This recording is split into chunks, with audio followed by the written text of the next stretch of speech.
I used to smile like it was armor-like. If I curved my lips high enough, no one would see the way my chest collapsed when no one was looking. But they did. They always did. They looked past the grin, past the practiced laughter, past the rehearsed sentences. And they asked, "Do you want to talk about what your smile is hiding?" And in that moment, the wall I'd built with years of charm began to crack. I had become good at smiling, so good that no one ever asked if it was real. No one ever paused to wonder what it cost me except them. They were the only one who didn't flinch at the silence that followed my laughter, the only one who looked past the curve of my lips and into the corners of my eyes, where truth always hides. We met in passing, not with sparks or declarations, just to people crossing paths under gray skies. But something in their gaze stopped me, not because they stared, but because they saw not who I pretended to be, but who I had been trying to hide. Laughed the first time we spoke, not because anything was funny, but because laughter is safer than vulnerability.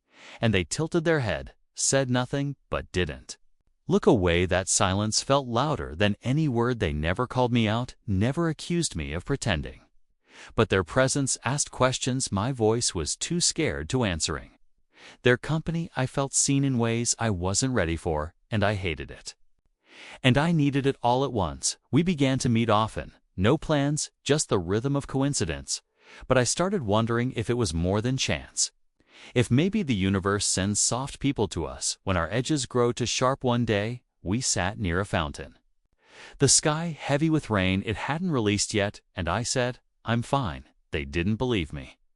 But they didn't push. They just nodded, offered half a sandwich, and looked at the water, like they were giving my lie a place to dissolve the next day. They brought me a notebook, said nothing, just handed it over with a pen clipped to the cover. When I asked why, they shrugged and said, "Maybe your smile wants a place to be quiet for once." I didn't open it for days, but I carried it everywhere, like something inside it might understand me eventually. I wrote just one sentence: "I don't know how to be honest without hurting someone." I didn't sign it, didn't tell them, but when they saw me next, they smiled differently, like they had already read it somewhere between my eyes. We started walking together, no destination, just streets we pretended not to memorize. And sometimes I'd speak in circles, disguising truths in vague stories. They always listened, never interrupted, but once they said, "It's okay if you want to stop smiling." And I did, right then, right there. For the first time, I let my face fall, and nothing bad happened. They didn't recoil, didn't try to fix it, didn't say it would be okay. They just stated that meant more than any comfort ever could. It rained the night I told them about my past. Not everything, but enough to make my hands shake. They didn't reach for me, didn't touch me. They just listened, breathing in time with me, letting the storm outside echo the one between my ribs. When I finished, I said, "That's why I smile. Because it's easier than explaining." And they replied, "You don't owe anyone an explanation. But if you ever want to give one, I'll be here." That night, I didn't cry, not because I didn't want to, but because for the first time I felt like I didn't have to prove I was hurting to be understood. Started writing more little fragments, lines that had waited years for space, and I started giving them to them silently, on napkins, on receipts, on leaves pressed between pages. They never said much, just read them, folded them, tucked them away like treasures, like something sacred. Sometimes I'd catch them smiling, not at me, but in that quiet way that said, "I'm glad you trust me enough to be real." And slowly my smile began to change.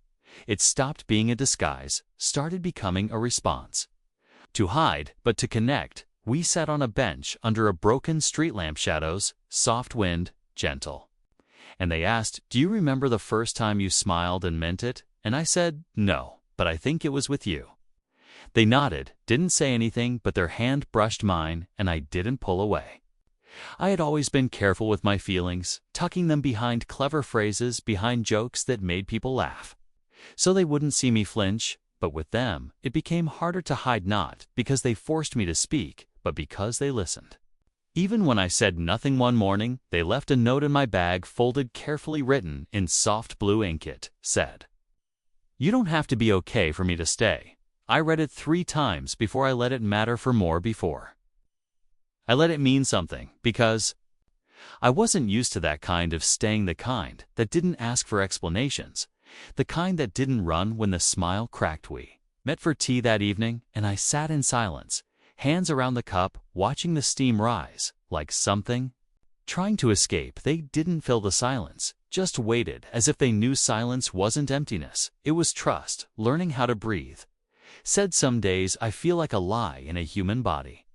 They stirred their tea slowly, then looked at me and said, then I'll hold space for your truth until it feels safe again.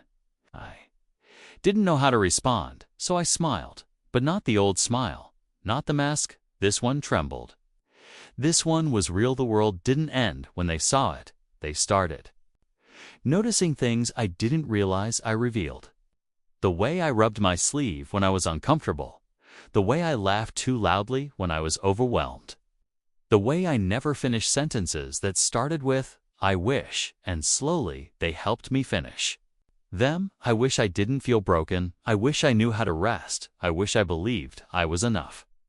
And they answered without fixing, without pity, just with presence, just with truth. You aren't broken, you're tired, and you're still enough. We took the long route home one night, streetlights blinking like they were unsure of their purpose, and they asked, who taught you to smile through pain? And I said, everyone who left when I showed it. We stopped walking. They turned to me, eyes soft, and said, then let me unteach that. Not a promise, not a fix, but an offering. I found myself thinking of them in quiet moments. When the kettle sang, when the sun spilled across the floor, when I caught my own reflection looking gentler. They never asked for anything, not attention, not secrets, not gratitude, but I gave them all of it, because they gave me something first, a place to be real. We spent an afternoon planting flowers in a borrowed garden, hands covered in soil, laughter low and lazy, and I thought, this is what healing sounds like dirt and light. And someone beside you who doesn't ask you to bloom faster. They handed me a small notebook pressed with gold stars on the cover. Inside was a single sentence I like. The way your truth sounds when it's quiet. That night, I wrote for hours. Not to be heard, but because I had been. My smiles changed again. They became thank yous, and I missed yous. And I feel, safe, with, use. One afternoon, I looked up from my writing and caught them watching me, not in a way that made me shrink, but in a way that made me feel held. Even when no hands touched, I said, I don't know how to stop pretending sometimes. And they said, then I'll keep reminding you, it's safe not to. We visited a lake before winter. Watched the ripples catch the last of the autumn light, and I asked, why do you stay? They picked up a leaf, held it to the light, and said, because you're not asking me to leave. I didn't cry, but my silence said thank you. We walked back slowly, the kind of slow that says, I don't want this moment to end. That night, as the wind whispered through half-bare trees, they looked at me and said, I see you, even when you think you've disappeared. And I believed them. For the first time, I believed someone could see me and not walk away. Some days I still woke up heavy with no reason, no storm, just the familiar weight of everything I hadn't said. And on those days, they would show up with silence, the kind that didn't demand, the kind that didn't stare. They would bring warm drinks, not to cheer me up, but to place something warm between my hands, so I remembered I was still here. We once sat on the floor, backs against the couch, books unopened, the air filled with the hum of something unspoken. I whispered, I'm scared that if I stop smiling, everything will fall apart again. They looked at me and said, then fall apart here with me. No one had ever offered that before. I had always been the strong one, the funny one, the dependable one. Yet here was someone saying, I could be the tired one. Too. We started building new habits together. Not for fixing, but for feeling. Daving walks, notes left in pockets, questions without answers, just to remind each other we were still growing. They surprised me once with a sketch of me not smiling, just sitting still, and it was beautiful because they had drawn me exactly as I was, not as I tried to be, not as the world expected, but as I felt quiet present. Sin I asked why they didn't draw the smile, and they said, because. I like the honesty in your stillness. I didn't know what to say to that, so I didn't. But I kept the sketch in my notebook pressed flat like a moment. I never wanted to forget. We took a trip just a day away from the noise, just enough time to breathe. They let me pick the destination, and I chose the sea because something about waves felt like the only thing that ever matched my emotions. Always arriving, always retreating, but never gone. We walked barefoot on the sand, and I let the water reach my feet, looked out at all that space, and said I used to think I'd be easier to love if I just smiled more. They didn't answer right away. Now they took a few steps into the waves, then turned back to me and said, "You're easier to love when you let me love the parts you hide." I stood there, salt in the air, tears I didn't expect stinging my eyes. In that moment I stopped hiding, not because the pain was gone, but because I knew, even with it, I was still wanted. Later that night we sat in the sand, blankets over our shoulders, the stars reflecting in the dark waves. They asked, "What do you want most?" And I answered, to not be afraid of being real. They nodded and said, "Then be real with me, even when it's fine. Even messy, even when you want to run." So I stayed, and that was more honest than any smile I'd ever given. We drove home the next day, music, low, windows cracked, the wind carrying the silence between us like a thread, and I thought, maybe I'm not hard to love. Maybe I was just waiting for someone who didn't need the mask. When we got back, they hugged me, not long, not tight, just enough to say, "I see you, and I'm not going anywhere," and I held on long enough to believe it. The days grew colder, but the space between us felt warmer. Something about winter made honesty easier. Like the cold stripped away everything that wasn't true. We began meeting at my place, more blankets, books, soft music humming beneath our conversations. Started smiling without thinking about it, not because I needed to, but because I wanted to. And they noticed when my laugh didn't shake, when my eyes didn't look away, when I sat still and didn't apologize for the silence. I remember the first time I let them read my journal, the one I had kept closed for years, filled with thoughts I never thought I'd say aloud. I slid it across the table, hands trembling, and whispered, "Just the first few pages, the rest is still learning how to trust." They didn't open it right away. They just looked at me and said, "Thank you for letting me see the part of you no one claps for." That night, I couldn't sleep, not because I was afraid they'd judge me, but because I finally understood what it meant to be vulnerable and safe at the same time. I started writing differently after that, not for release, but for remembering. To remind myself that my softness wasn't a weakness. It was the evidence I had survived. One morning they brought over a record player, set it up in the corner of the room, and played old jazz records with worn-out labels. We didn't talk much, just listened, their head resting on the back of the couch, my eyes closed. I felt like I was learning how to exist without performing, and it terrified me, and it healed me. We cooked dinner together that evening, and I burned the rice. I apologized 3 times before they said, "I didn't come for the rice, I came for you." I didn't respond, I just smiled, but not the old smile. This one held quiet. "Thanks." Later, they asked, "When did you start pretending everything was fine?" And I said, "When people stopped staying after I told the truth." They nodded, didn't speak for a while, then said, "Well, I'm still here." We started leaving each other notes again, but this time they were less about pain and more about presence. "You were kind to yourself today. I noticed you didn't hide when you felt anxious. That's strength too, and my favorite. You smiled at me, and I believed it." I began collecting those notes in a jar. Not because I needed proof, but because I wanted to remember how it felt to be seen without having to suffer. First one night we sat by the fireplace, shadows dancing on the walls, and I asked, "Do you ever get tired of holding space for me?" They looked at me, eyes steady, voice soft, and said, "No, because you've been holding so much alone for too long." I looked down, hands folded, and they added, "You don't have to earn softness, You just have to let it stay.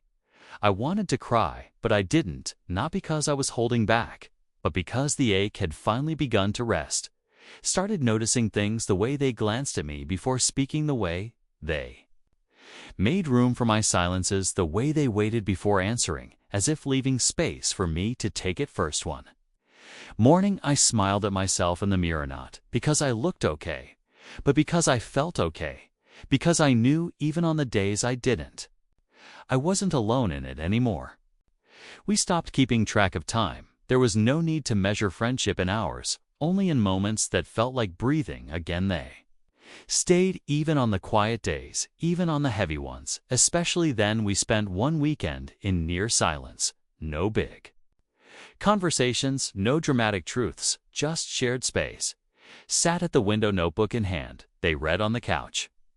Wrapped in a faded gray blanket, every now and then I'd write something on a sticky note and pass it their way. Each one was a piece of me that once felt too soft for daylight. I feel safe when we don't talk. My chest doesn't ache when I'm near you. I didn't flinch at my reflection this morning. They read them carefully, quietly tucking each one into the book.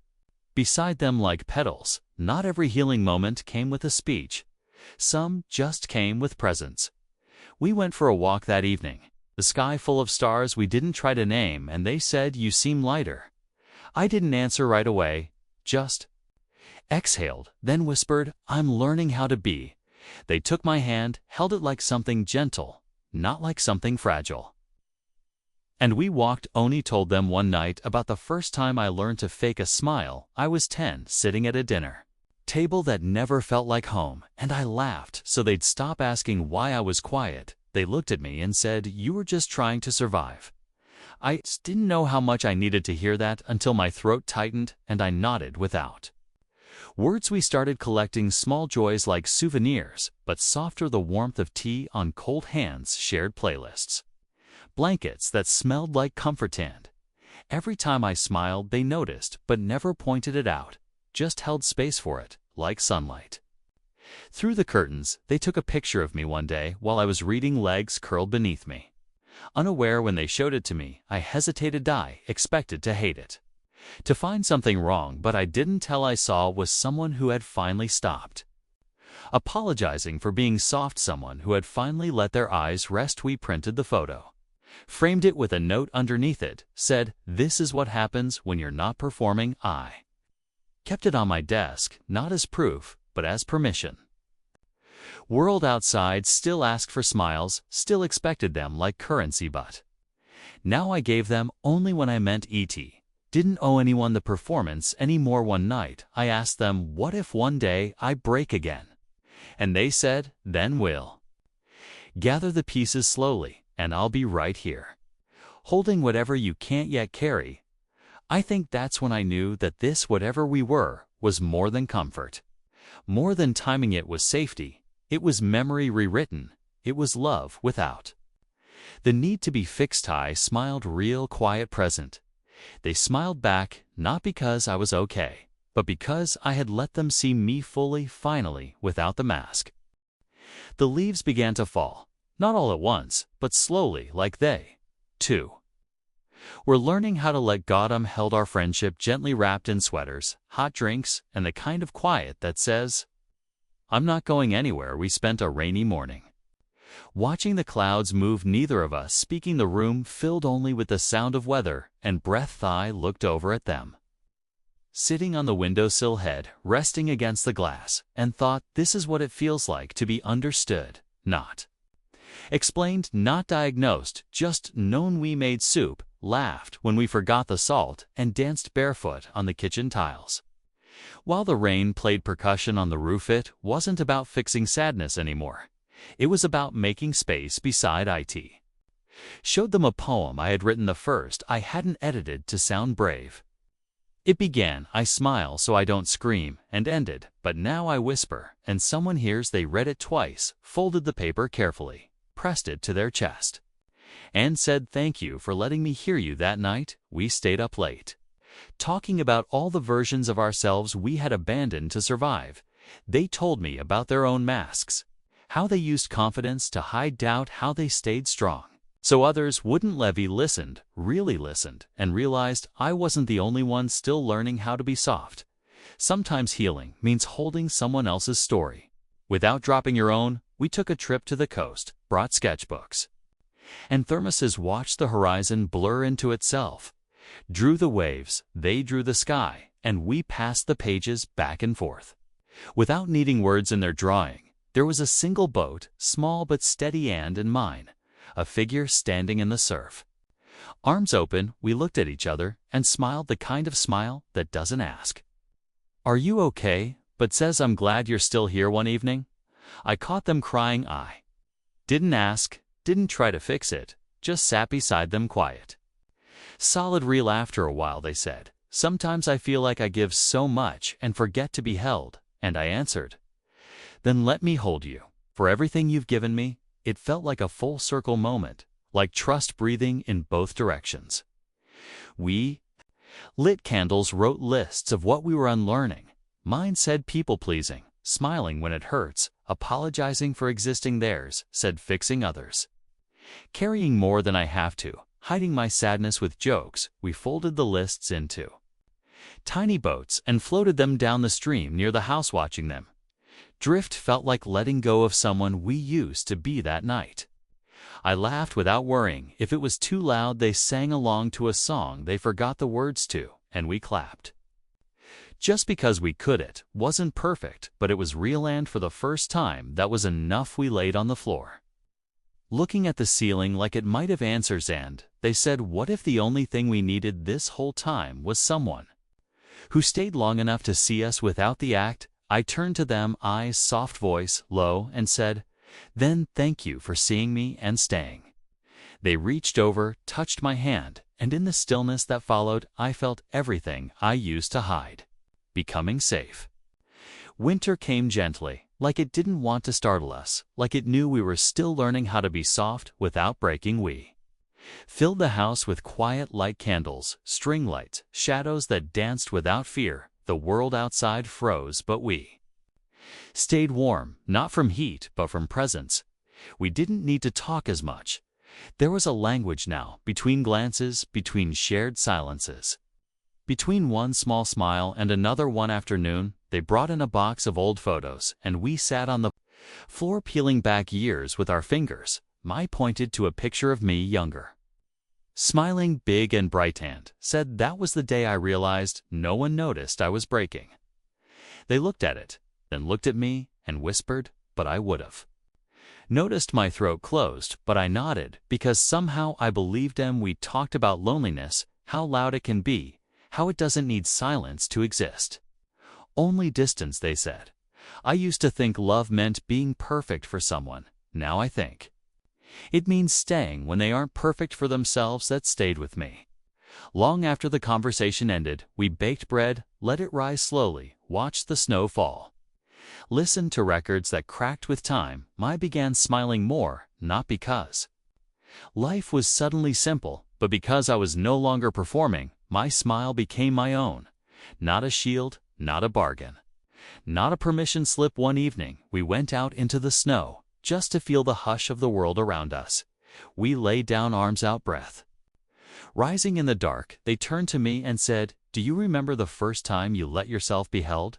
I thought about it then, said, "I think it was the night you didn't ask me to smile." They closed their eyes, snow falling gently onto their coat, and whispered, "I'm glad I didn't."